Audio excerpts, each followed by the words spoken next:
Good evening and welcome to our special coverage of the ETG Times Now exit poll. In the next 1.5 hours, you'll get to know the numbers as polling draws to an end in Telangana today. The exit poll numbers will soon start pouring in. The nation is waiting for the big numbers ahead of December 3rd verdict, and we'll be bringing to you the picture in every state just hours from now. For now, we'll be breaking down what's happening in each and every one of those states. We'll focus one by one on the poll-bound states, the voter turnout, the comparison with last elections, and what were the big controversies at play in each state during polling. The main polling issues in each state, of course, we're going to take up. And right now, we're going to start with Rajasthan, where there's a straight fight between the Congress and the BJP. Let's look at the voter turnout numbers there and try and understand if it tells a story in favor of any particular political party. In the 2023 state polls, it was 75.45%. In the 2018 state polls, it was 74.72%, and therefore a 1% increase as far as the voter turnout is concerned. There's the number on your screens over there, 75.45% in terms of the voter turnout. Let's also quickly look at the numbers in terms of the issues that we are looking at. Some of the big issues, of course, this is the turnout as far as 2023, 75.45%. In 2018, it was 74.72. So that's the comparison as far as the voter turnout is concerned. We'll quickly take you through the three big issues at play, the three big controversies in Rajasthan as well. If you can quickly pull up that graphic on the LED screen over here, and then we take it across to our guests. The three big poll controversies in Rajasthan. One, the red diary and the raids. We'll be delving into the red diary and the raids in some time, but at the core of that is corruption. Rahul's Panauti jibe by the Prime Minister, another issue at play. How much will that really matter in this election? And the Prime Minister accusing the Congress of insulting Gujars and Dalits. Let me quickly welcome our guests and take this across to them as well. As far as this entire panel is concerned, we have with us Jayam Rugh, psephologist, joining us here in our studio. With us also is Smita Prakash, editor of ANI. Dr. Anand Ragnathan, author, is with us. Also with us inside the studio is Ashutosh, senior journalist, Lokesh Jindal, political analyst, also joining us. Let me start first and foremost with you, Smita. How much of these three election issues that we were debating, how much of that will actually be at play as far as the minds of voters is concerned? Lal Diary was much spoken about. The Prime Minister's attack, the Panauti jibe, has been spoken about. But at the end of the day, to the voting public, how much do these issues really matter, in your view, Smita? You know, thank you. Great to be back in the studios and for these elections. Thank you, Madhav. I think, you know, who said what? Whether it's the Panauti, whether it's anything else, I think these are basically for grabbing eyeball space. It's for getting that media attention. When it comes to voting, I don't think the public, the voting public actually looks that, oh, usne isko insult kiya, falane ye kaha. I don't think it matters so much. Also, you have to see that when we are talking about Rajasthan, you're talking about a straight-on fight between the BJP and the Congress, and at least two generations of Rajasthanis have not known anybody other than Gehlot and Vasundhara. So this high-decibel campaign which has happened this time with the Prime Minister throwing his everything out there in the battle, it's been an interesting campaign, let me say this. All right. Ashutosh, do you share that view that ultimately when it comes to the voters, the tutu meme doesn't matter? It's about the real issues that affect people, but corruption is an issue that crops up in election after election. In this case, a lot of hype surrounding the Lal Diary. How much will that really matter? How much will that be in the minds of the voters? Ashutosh. See, it's like achar. Thoda sa tadka. Khana, staple food is different. The dinner is different. The lunch is different. I don't think these things do matter, though it's good for the debate, in television debates. And it creates a lot of... I think this should be taken with a lot of good sense of humor, nothing else. I think the Prime Minister also is not bothered about somebody is calling him Panauti, and the Rahul Gandhi is also not bothered that somebody is calling him Murkhon ka Sardar.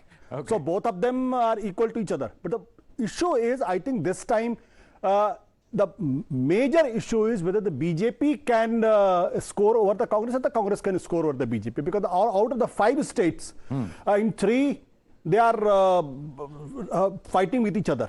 In Absolutely. Telangana, it's a one-on-one fight. Yeah, it's a one-on-one fight.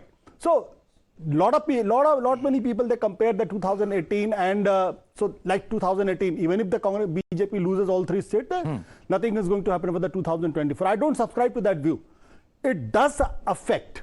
The issue is how much it is going to affect. Okay. Whether this is going to substantially affect, whether this is going to cross the critical point, I am still not very sure about it. But if BJP loses these three Hindi heartlands, I'm saying BJP has a strong edge in Rajasthan, Madhya Pradesh and Chhattisgarh. Congress is strong. Okay. So in that sense, if BJP loses all three or the Congress loses all three, this will create ripples for the 2000. It will have its implications. We'll come to the implications of this in just a bit, but I quickly want to go across to Jay in terms of the turnout. Jay, how should we read this? The traditional thinking has always been, agar higher voter percentage hai, then they're trying to vote out the existing incumbent regime, but that does not always, translate into that. A 1% higher voter turnout, how should one look at it in your view? I think in general, the trend in the last decade, since 2013, has been that turnouts across elections have increased. That's point number one. Point number two, after 2014, all the parties have got data-driven in their strategy. So, this time when a lot of our field researchers went down, they said, sir, पहले क्या होता था, छोटी-छोटी जातियों का vote fluctuating या swing vote रहता था, अब की बार वो भी कह रहे कि हमारा वोट तय है. So what the larger turnout means is that there has been a cumulative, decisive mandate. That's all. It's not an indication of the direction. I believe all the parties have got good at mobilizing voters, basically. Okay. All parties are good at mobilizing voters. Mr. R. Rajgopal also joining us on the panel right now. Let's quickly also now take a quick look at the three other controversies. One of the other controversial aspects has been the Lal Diary that we've been speaking about. Let's quickly, in fact, look at what are the other issues that we are looking at as far as this entire election is concerned. Let's quickly bring up some of the other issues that we've been debating and, in fact, that we'll be bringing up. Of course, the Prime Minister also looking at attacking the Gandhi family through the course of this entire election campaign. We will bring up those details as well up on the screen in terms of the attack that the Prime Minister has made on Sachin Pilot. Sachin Pilot also responding to those charges that have been made as well. Those graphics will be up on this screen in just a minute. But if I can quickly take this across to my colleague Gajraj, who's been joining us. Gajraj, a lot being spoken about the Lal Diary, a lot of drama surrounding it. One of our panelists telling us that this is essentially just achar. The dal chawal is different. What is your view, Gajraj? Is this the dal chawal? Is this the achar or is this the dal bati churma?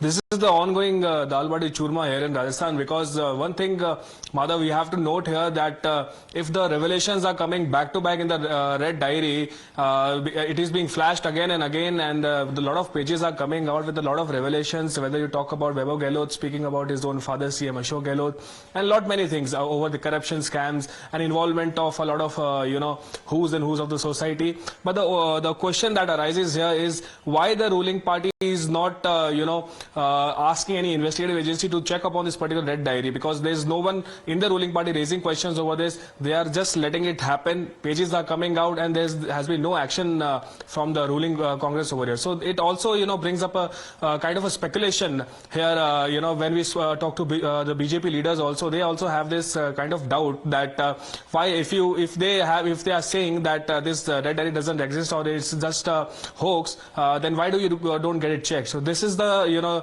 sentiment that has been going in both the parties here. Studio. Thanks so much for that, Gajraj. We'll keep coming to you for more updates and more reactions as and when the numbers keep rolling out. But this is, in a sense, the graphics that we were talking about. The Prime Minister's attack on Sachin Pilot, talking about Sachin Pilot being tossed out like a fly in the milk. Sachin Pilot responding, saying that there was no disunity in the Congress. Clearly, of course, Anand Raghunathan, this is an issue that the BJP is going to harp on. And perhaps rightly so, because the divide in the state unit of the Congress has been seen for the past 5 years. The Prime Minister not just talking about the divide, but also talking about how it is only Parivarvad that succeeds in the Congress. Is that something that ultimately the Prime Minister and the BJP believe will really stick in the minds of the voters? Good evening, Madhav, and good evening to my fellow panelists, including Ashutosh. When he talks about achar, I don't think it's about achar, it's about bhrashtachar. And, I warn you, last time Ashutosh invited me to his place for dinner. Instead of gatte ki sabzi, he gave me gatte ki sabzi. I'm still recovering from that. But, Rajasthan is a microcosm of what or how Congress perceives it's going to govern the rest of India. Let me give you 5 examples of this. You look at the farmers. Outside of Rajasthan, at the central level, Congress has been vociferously with the farmers, its struggle and everything. In Rajasthan, they have lathi-charged farmers. You look at crime against women. Congress cries about it. In Rajasthan, it is one of the worst data for crime against women. You look at corruption, Lal Diary, I did not mention that. You look at sedition. Congress says sedition law should go. But who was the one who filed sedition charges against Sachin Pilot? It was the Congress Rajasthan. Each and unemployment, maximum unemployment amongst all states is in Rajasthan. Each and every parameter and data that the Congress accuses the BJP of misgoverning and ruining, the exemplar is in Rajasthan. So it is the people who are going to decide that, is this the way the Congress wants to extrapolate it when it wants to govern India? All right. Lokesh, I want you to come in on that because, a number of issues that the BJP has been raising, and perhaps Dr. Ranganathan has summed it up. He says law and order, women's safety, corruption. These are going to be the primary planks on which the BJP has been campaigning, and he believes that the people of Rajasthan will also see what really has been the truth of the governance of Rajasthan the last 5 years. Your response to that? See, if we look at these elections, the BJP has not fielded a single Muslim candidates in all the 4 states, Telangana, Madhya Pradesh, Chhattisgarh and Rajasthan. Now, Rajasthan has 9% Muslim population. And there are 40 seats which are impacted by Muslim population and 15 are Muslim majority. How many Muslim candidates has Congress fielded over there, do you know? 15. Huh? 15 candidates have been 15 candidates. 2 BRS and 4 Congress is what 15, I was told. 15 candidates have been fielded by the Congress. We'll get a fact check done on that. We'll just get a fact check done on that. We'll get a fact check. We'll ask our research team to come in on this. I'm talking about Rajasthan. I'm talking about Rajasthan. And Lokesh, you're wrong about Rajasthan and BJP because AIMIM has fielded candidates in Rajasthan. So you are basically proving that AIMIM is the B team of BJP. That's proven. So the point is, BJP is harping and embarking upon communal politics, polarization, heavily. You talk about the entire plank of BJP, whether it is Kanhaiyala and narrative that BJP has set, is based upon Hindutva agenda and communalization. But law and order and corruption is not Hindutva. How is law and order and corruption Hindutva? The entire narrative is Ashok Gehlot's governance versus BJP's Hindutva agenda. Did you not sack is that Congress true? MLA? So Ashok Gehlot, sack your own Congress MLA who has done a wonderful task in Lokesh. governance. Wait a minute. Who has done a wonderful task in governance. Be it insurance, health insurance. Be it with respect to giving social security nets. Be it with respect to safety security nets for the farmers. Now over here the Congress is reaching out to the masses, Ashok Gehlot and the work that has been done. And it is countering the narrative of BJP of the Hindutva agenda. So all right, there's some breaking news coming. Let me just come in over here. There's some breaking news coming in. There's ahead of the final mandate. The Rajasthan BJP is in a huddle. There's a workshop as far as counting agents in the state are concerned. The BJP's top brass is in attendance there. Gajraj is with us for a quick update on that. Gajraj, what exactly is happening in this huddle? Is there something beyond just the counting strategy? Perhaps what's going to happen post-poll being discussed over there? Take us through what's happening.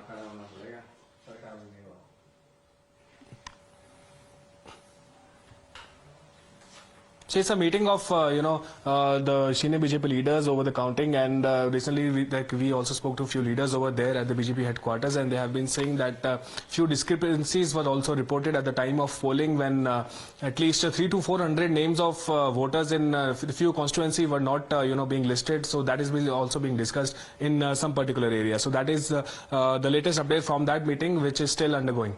All right. So that's the latest update coming in from that particular meeting. Perhaps ahead of polls, a very important meeting as well. But let me bring in Mr. Rajgopal on that. Mr. Rajgopal, you heard Lokesh Jindal. He says it is the quote-unquote good governance versus Hindutva, according to him. Of course, we have seen what the BJP has been campaigning about, whether it's been corruption, whether it's been law and order, women's safety, etc. in Rajasthan. How would you like to respond to Lokesh here?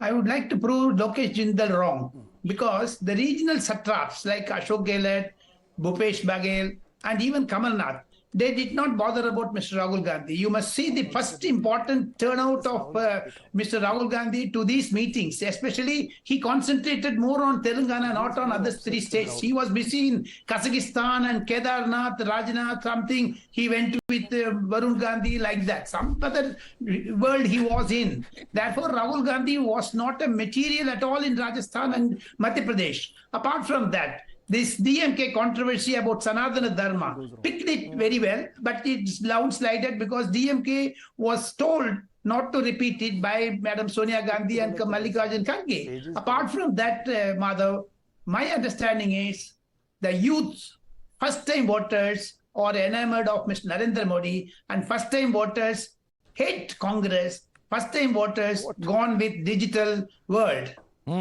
Okay, Telangana perhaps will prove whether they hate Congress or love Congress. But I want to bring you in on this. Ashutosh, I think one point he has made, which is a fair one. Rahul Gandhi's campaign in Rajasthan has been extremely muted, extremely limited. If you just compare that to Telangana, where he's doing yatra after yatra for the past 6 months, is that an indication of where Rajasthan is headed? He's been campaigning in Madhya Pradesh and other states, but why such a mild campaign, if I can put it like that? Weird is happening in this country for the simple reason because the problem which got Congress, which started Congress decline, is over-centralization of politics. Now the same thing is happening with the BJP. Where are the regional satraps?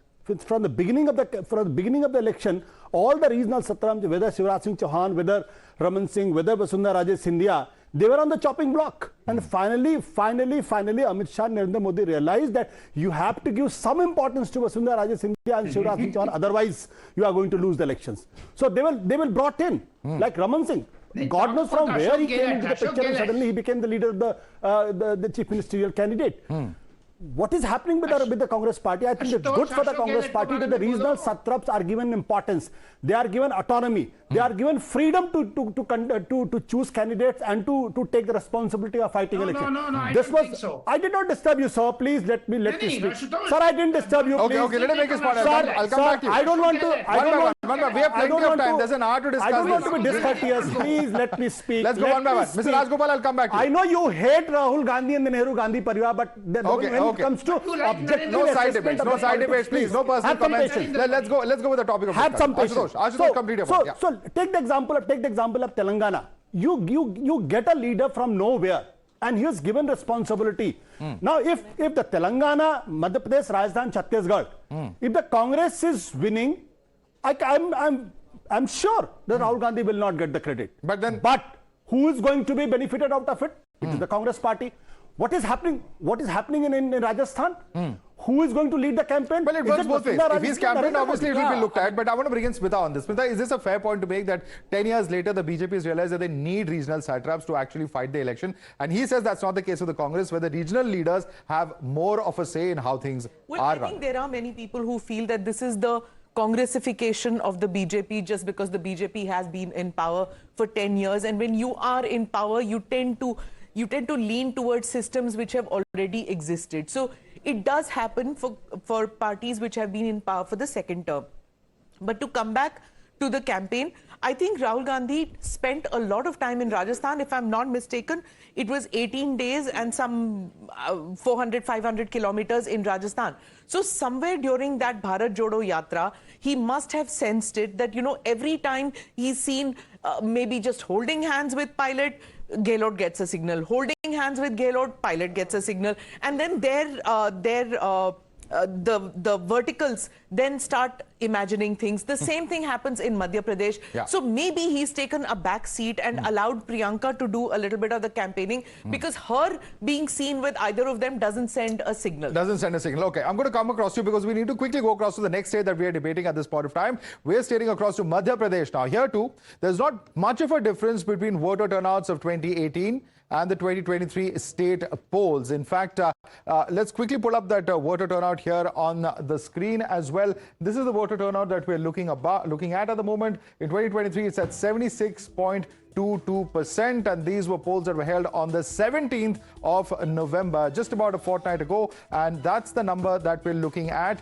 Now, the 2023 compared to 2018, it's 76.22% in 2023, 75.63%. Let me take this right across to Jay.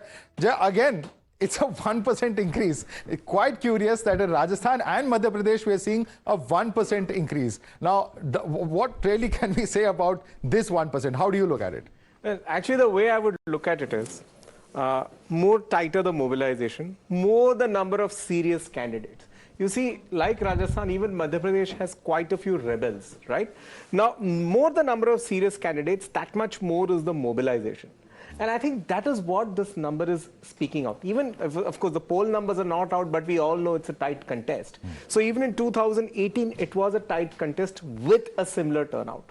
So maybe the lay of the land has changed a little bit, but the flavors remain the same. A lot of mobilization. A lot of mobilization. And BJP has been in power. I'm going to come across to you. BJP has been in power in the state for 2 decades, except for a brief period of 15 months when the Congress was in power. Chief Minister Shivraj Singh Chauhan has been sitting at the helm of state affairs for this entire period, but he's not been protected as the chief minister faced by the BJP this time round. And this leads us to the 3 big controversies in the state. Here they are.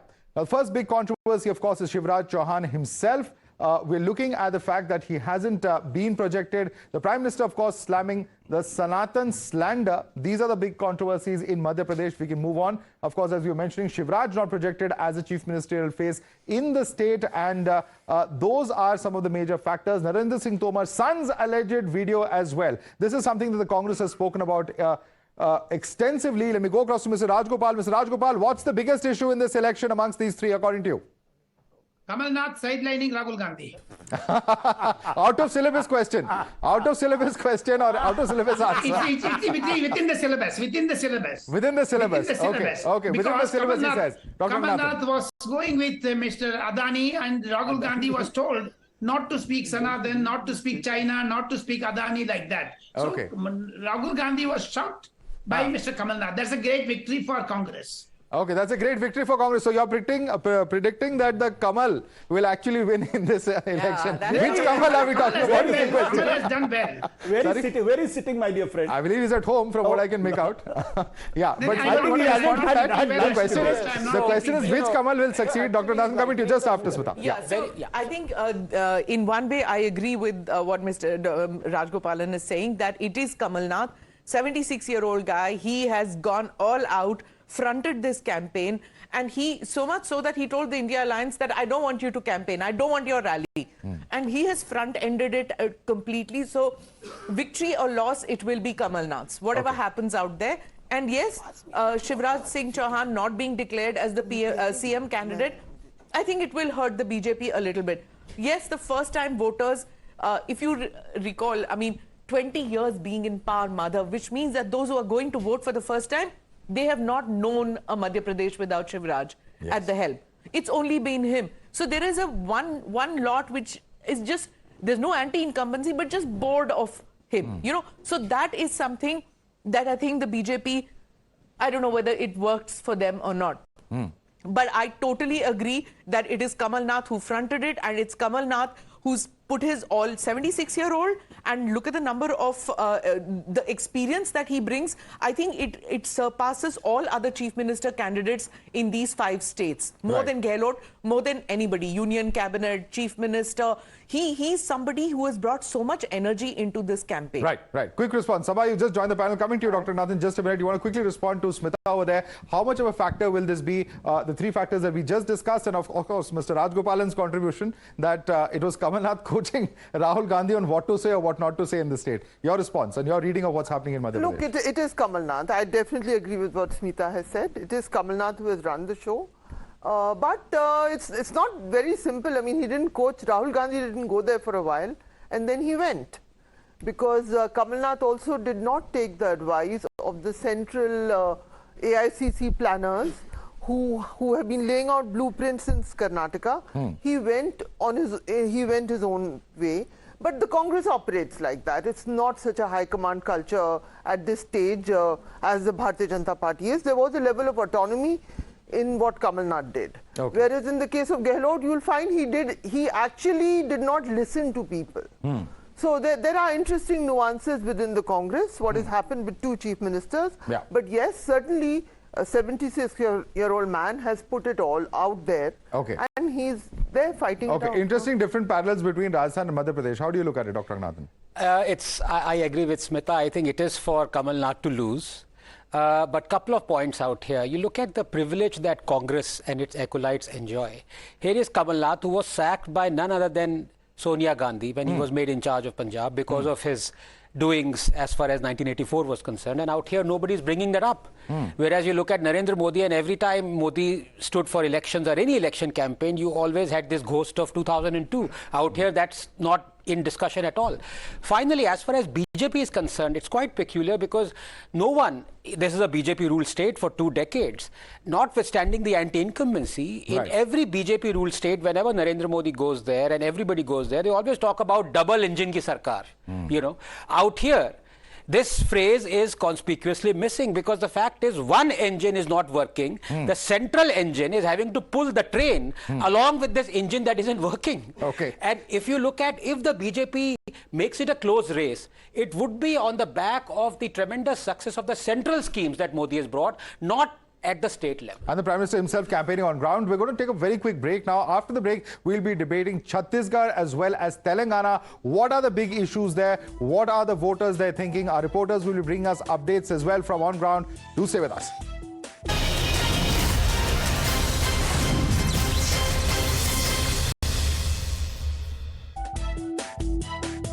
Welcome back, ladies and gentlemen. In just about an hour from now, you'll know what the exit poll numbers are here right now on Times Now ETG's exit poll. We're building up to that, trying to get you a sense of what's happened on ground over the past several weeks. What are the key issues in the poll-bound states? And for the moment, we're going to look at Chhattisgarh. Let's pull those numbers up on our screens. In 2018, the voter turnout over there was at 74.17%. In 2023, on the second phase of poll, it's 76.22%. This is as far as Chhattisgarh's numbers are concerned. Let me quickly bring in Jay on this as well. Jay, here we see a fairly big gap, 2.1% that we're looking at in the state of Chhattisgarh. What would that mean for the incumbent party, particularly Bhupesh Baghel, who's hoping to be re-elected?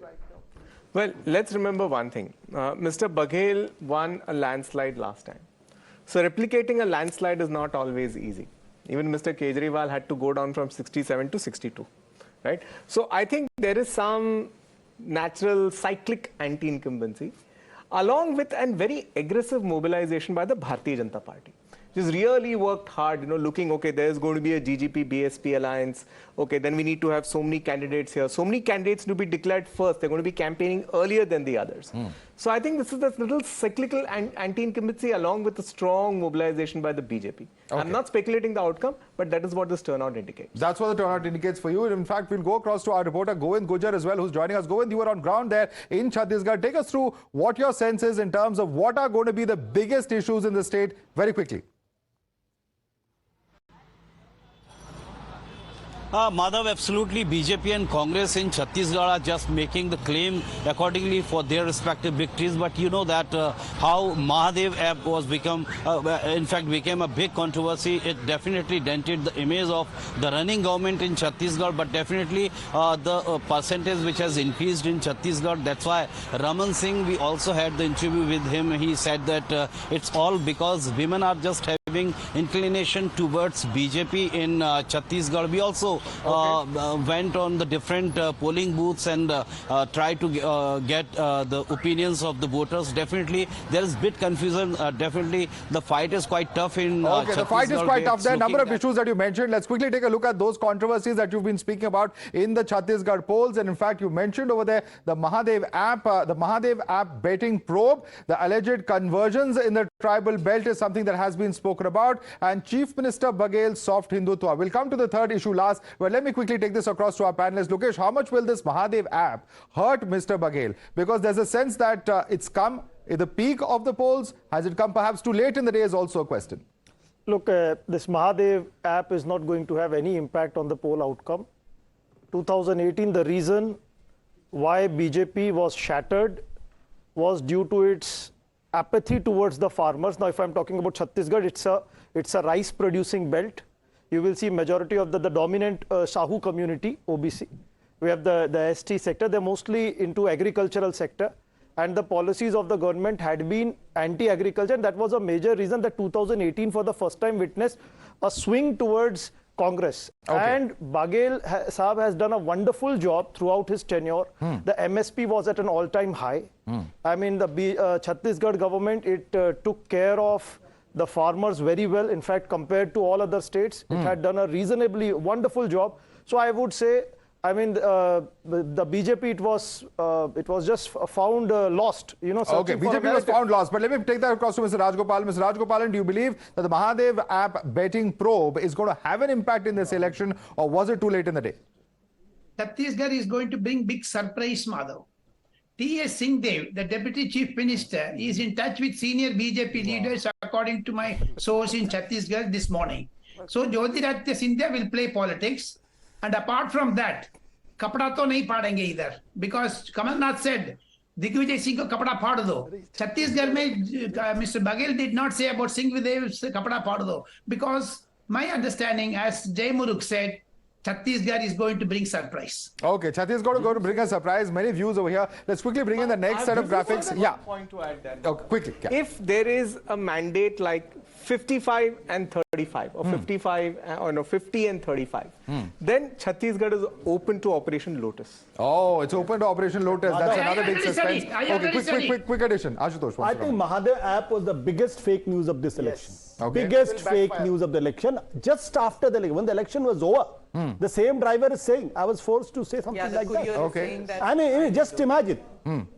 And the Prime Minister was forced to believe that this is something which is, who advised him and who wrote the script for him. They'll say that the agencies did it. We have nothing to do with it. Whosoever. I think that man has to be sacked. Okay. The man has to be sacked, but let's look at... The Prime Minister can't say something like this, which is non-existent. Okay, it's a non-existent issue. Sabha, you want to respond? No, I thought you were sticking with Chhattisgarh, or you're moving ahead? Yeah, we are still with Chhattisgarh, but I want to bring in the soft Hindutva aspect which Chief Minister Baghel has been speaking about. I'm just going to bring you in on that, and this is why we are saying that there's been a soft Hindutva push by Mr. Baghel. The 3-day Ramayan National Cultural Festival that was brought in, that's instance number 1. Let's shift across to instance number 2, which is the building of the Ram Van Gaman Tourism Circuit. Instance number 3 that we're talking about over here is the restoration of the Mata Kaushalya temple in Raipur. Instance number 4 that we have over here is the installation of 7 statues of Ram across the state, and I believe we have one more instance in this. All right, I'm told this is the last instance. Yeah. But what does this really show, Sabha, according to you? Because even the Congress chief ministers are engaging in soft Hindutva. Chhattisgarh is on the route. When you travel there, you will find this is where people believe that they spent Ram and Sita spent some of the Banvas. That is on the route. But what I would like to point out, since I have this opportunity, is Chhattisgarh and Jharkhand were both created for tribal populations. Jharkhand got tribal leadership. Neither the Congress nor the BJP has bothered to ever put forward tribal leaders. So that is one failure. The intent of these states, it has failed. So now you have very traditional Hindi belt politics, followed by by Bhupesh Baghel. Congressman he may be, but I'm saying this. He is definitely doing the soft Hindutva route. He is not giving the due diligence to Adivasis, which ironically in Jharkhand all the parties did. Okay. Smita, you want to comment on that? I don't think it is soft Hindutva. I think it's complete Hindutva. The Dandakaranya forests are in Chhattisgarh. This is where Ram and Sita and Lakshman spent their Vanvas. And if Bhupesh Baghel is reviving that, and there is no objection whatsoever in the tribal belt, because these are not in conflict with each other. The tribals are, they experience that, they live with that, there is no conflict at all in what Bhupesh Baghel is doing with the tribal. So there is no division out here. So which is why when he started with the Vangaman program, and when he started installing, you saw that in the tribal belt there was no murmurs of discontent. No, they live with that. It is part of the culture. It's just that now those statues are becoming bigger and it's coming out in the media, and they are resurrecting something which has been intrinsically part of Chhattisgarh culture. All right, so that's a very interesting perspective. All right, many hands going up. Quick. One larger summary point. One larger summary point. There are lots of objections to many even things. Mr. Kamal Nath built a tall Hanuman statue in Chhindwara. Right? If you look at all of this in conjunction, there's one summary statement that the Congress has tried to out-Hindutva with the BJP and more or less have now internalized the the idiom. So there's actually not much debate. One by one. I'm going to him and then to you. When we talk about the soft Hindutva thing, I think we are maybe subconsciously using this phrase derisively. As if, this is something that should not happen. For heaven's sake, please realize that Hindu temples and their properties are the only ones that are leached by the state. So if somebody is making a statue, the money is being given by the Hindus. Are we talking about hard Islamization in Telangana when you're making Muslim-only IT parks? So let's get real out here. If somebody is making 5 or 6 statues of Lord Ram or Lord Sita, you are getting 100 times more the money. And I'm not just saying this for Baghel. So, if Narendra Modi is making 350 crore long corridors, Okay, all politicians are doing it. Ashutosh, all politicians are doing it. Why say soft Hindutva? It's Hindutva. Madhav, the success of Bhupesh Baghel lies in the fact that he copied Narendra Modi's model. Narendra Modi became the synonymous of the Gujarati nationalism, and same thing Bhupesh Baghel did. He became synonymous with the Chhattisgarh. He said, "Sabse badhiya Chhattisgarh." So the issue is when the local leadership is given importance, because he knows nuts and bolts of the politics there, the culture, the tradition, and everything. And according to that, he built his narrative. And he's one politician who has been very political. He used his government for the political purpose. Where the Ashok Gehlot failed, the Ashok Gehlot is an astute chief minister. It's a very good chief minister, able administrator, but he has not been able to link it with the politics. And where Bhupesh Baghel did it, fantastic. Okay, I'm going to just come in. I'm going to go across to Telangana. No, Chhattisgarh is actually the conflict is over Christians. Okay. The lack of protection Bhupesh Baghel gave to Christian tribes. We'll have to get into that at another point of time, because I have to do justice to Telangana as well, which is the fourth state that we are discussing. Polling is still underway in Telangana. 52% voter turnout has been recorded in Telangana till 3 p.m. And that's the other state where it's going to be very interesting to see how things are going to ultimately pan out. We have our reporters also joining us. I'm told we have Somit as well as Imran joining us. But let's take a quick look at the turnout numbers over here. In 2018, it was 73.74%. In 2023 till 3 p.m., it's 52%. Remember that there's another 2 hours of polling, and we often see a massive push in terms of this number of 52% when it comes to the last hours of polling, because everyone who reaches the polling station till 5 p.m. will be allowed to vote. Very interesting election over there. Let's take this across to our reporters on ground. Somit and Imran have been reporting from the length and breadth of Telangana. I'll be taking this across to Somit first. Somit, it's going to be very interesting. You've been following Revanth Reddy. How confident is he that he will be able to give a tough fight this time round to the BRS? What is he telling you, Somit? Well, Madhav is very much confident. We have spoken to him exclusively, and he has said that we are, Congress is very much confident, coming back to power in Telangana. And at the same time, BRS is also confident, and the tough fight is going on. Obviously, Revanth Reddy is the tough contender from the opposition party, because since recently in 2018 it was one-sided election when Uttam Kumar Reddy was heading the Congress party, and they just got around 27% of votes across the Telangana state. And this time it looks like the situation was very much heated up, and even it looks like the wave has started for the Congress party. And is there a wave for the Congress party? That's going to be a big question that we'll be answering post 5:30. But I want to very quickly bring in Imran. Imran, 10 years of BRS rule, they've banked heavily on the development schemes, on Raitu Bandhu, Dalit Bandhu, so on and so forth. How much of that will be a factor? Because here you have a Telangana government that's saying, look here, our social sector spending has been amongst the highest in the country, if not the highest, and therefore we are very confident of coming back to power. How's that going to pan out on ground? What are the people telling you?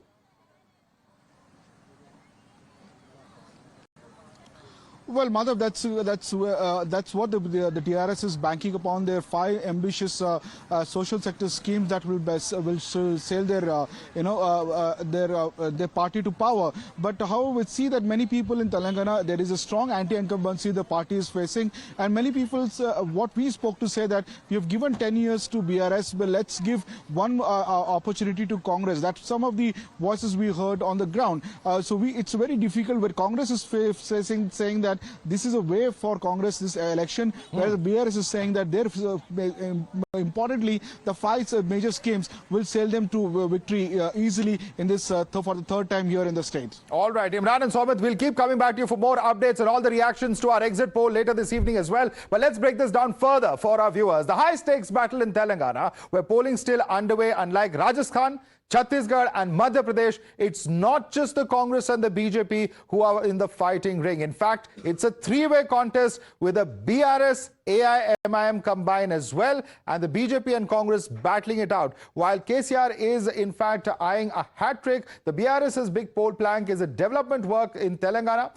The Telangana Pride issue itself, in which they rode to power in 2014 and further pushed forward in 2019, the welfare schemes that we were talking about a short while earlier. For the Congress, the big poll planks are the attack against dynastic politics in the state. Ironically, of course, Congress also facing that charge here at the center. Allegations of corruption against the BRS, asserting that UPA granted statehood. That's a big issue that they're taking to the people. The BJP, on the other hand, hopes that allegations of appeasement against the BRS, and we've seen that in the kind of issues that BJP has brought up through the course of this entire campaign, the stand against corruption and dynasty, the promise of a backward caste leader as chief minister. This has been a very important promise of the BJP here as well, and the promise of the sub-quota for Madigas. Let me take this across very quickly, in fact, to Jay as well. Jay, what, according to you, is the one big overriding factor? Is it dynasty? Is it corruption? Is it governance? Will it be the social sector schemes? Will it be change in Telangana? What do you think is going to be the one overriding issue? There's only one overriding issue, and that is Mr. KCR. His pluses and his minuses. His claim that he can retire to a 2 BHK or to a small, vis-a-vis having a large, acres and acres and a big... To which Revant Reddy said, I'll build a 2 BHK in Cherlapalli jail. Yeah, absolutely. I'll build a 2 BHK there. His promise about a Dalit chief minister, his promise about being simplistic, and having delivered something to each of the backward classes. The fact that whether Mr. KCR, on a spectrum of 1 to 10, where does he stand on, cleverness versus integrity, right? That's the spectrum people are evaluating. The issue is Mr. KCR. The issue is Mr. KCR. I'm going to request all our panelists to please stay with us. We're going to take a very quick break, but we'll be back with debating what are the issues that are going to matter on ground in Telangana, and will Telangana, really have any kind of indication for the national picture as well. Stay with us.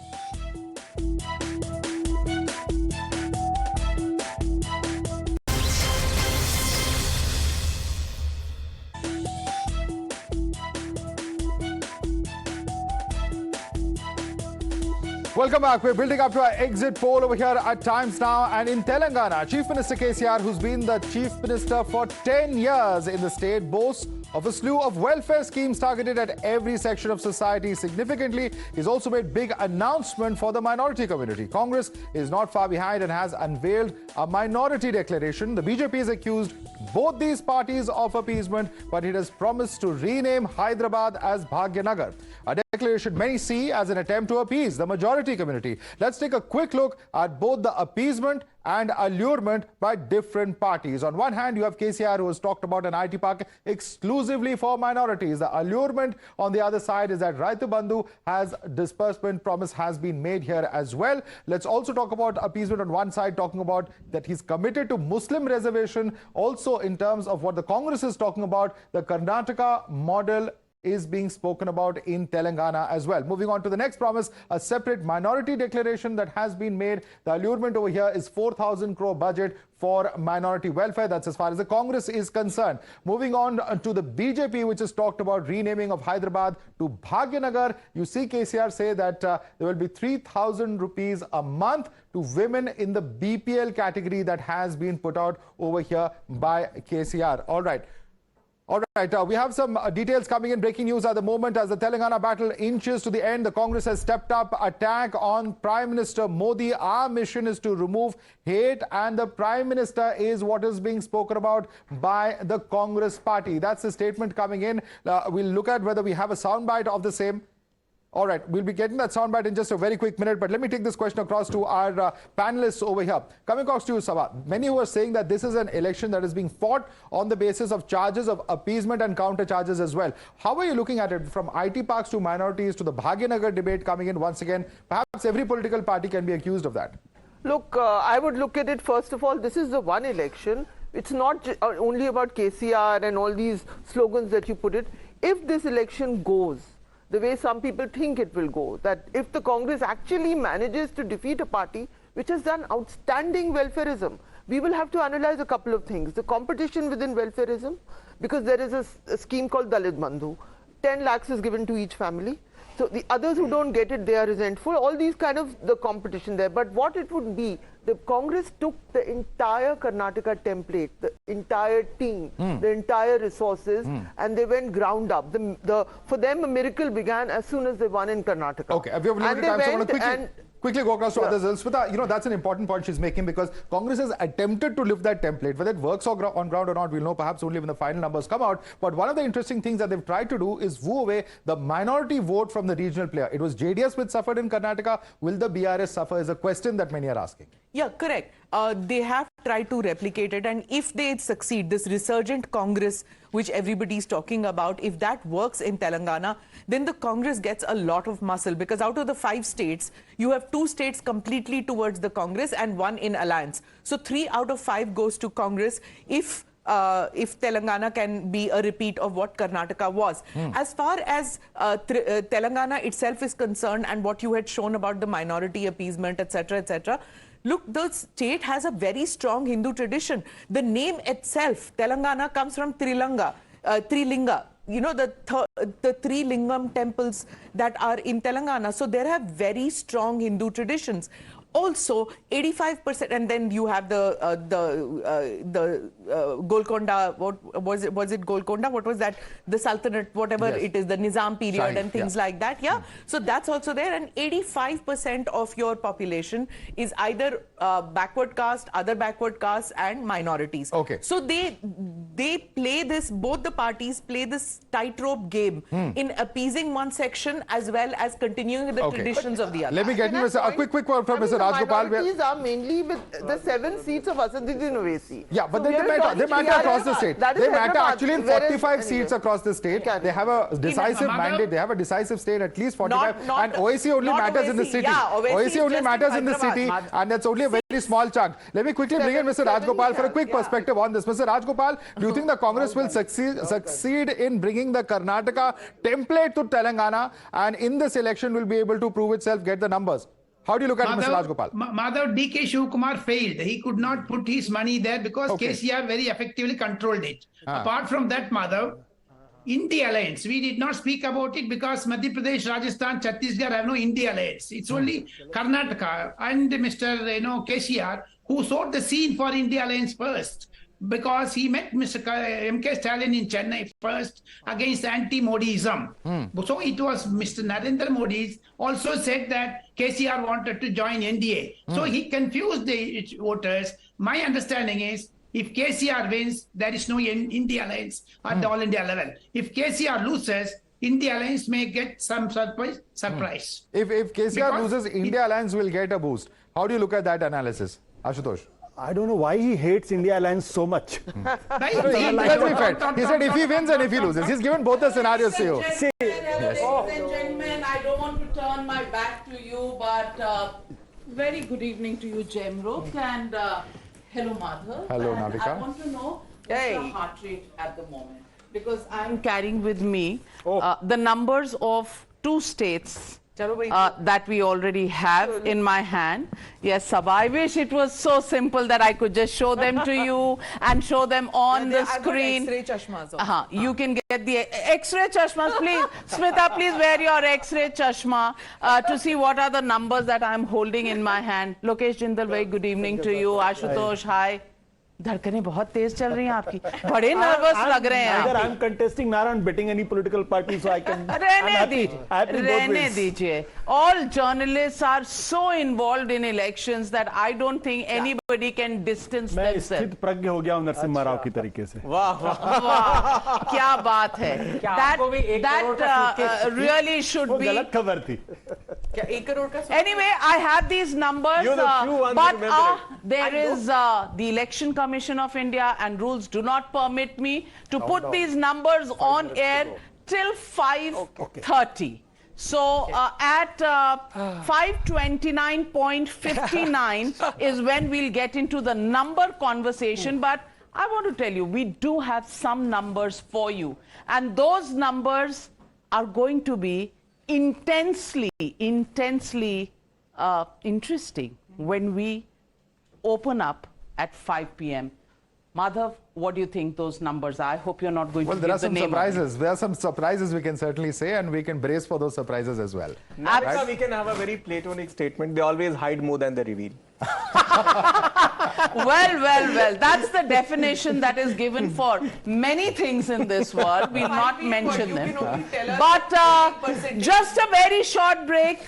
Commercial commitments that we have before the electoral commitments come into play, Lokesh Jindal. Yes. So short break, back soon with some numbers, and those numbers are really going to begin to set everybody's conversation going. We'll be back in just 2 minutes after a short break.